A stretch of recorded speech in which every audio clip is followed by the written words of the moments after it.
Okay, Warwick. Well, the locomotive was one of the very last built, so you'd expect it to be relatively easy and ergonomically pleasant to work in, which it is.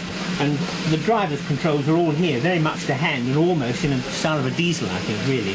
So you've got the reversing gear here with a clear indication, and the brake lever there, rather like a diesel, with a locomotive steam brake there, and the usual water glasses, and the fireman's controls are nicely grouped over there in front of his seat with two injectors and the damper controls down there. It's also got, like Victor, a rock drop grate, although it's a slightly more refined version of the rock drop grate. And unlike most locomotives here, it's got an additional gauge here for the steam chest pressure, which of course is operated at a much lower level than the actual boiler pressure. So if we're going along at 200 pounds on the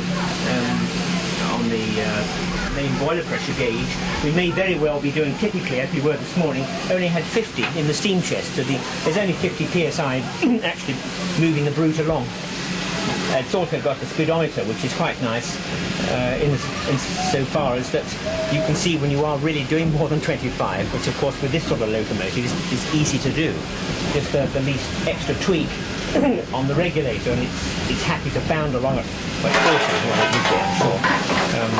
But altogether, it's both the driver and fireman. It's a very comfortable working arrangement and pleasant to fire and drive, I would say. Much nicer, I thought, personally, than the Lancashire and Yorkshire locomotive, which I found rather, well, it's 100 years old, I suppose, but I found rather hard going, very stiff regulator. But this is quite light, and bearing in mind it's only got a few weeks to go to its 10-year inspection, it's still easy and pleasant to drive, I would say.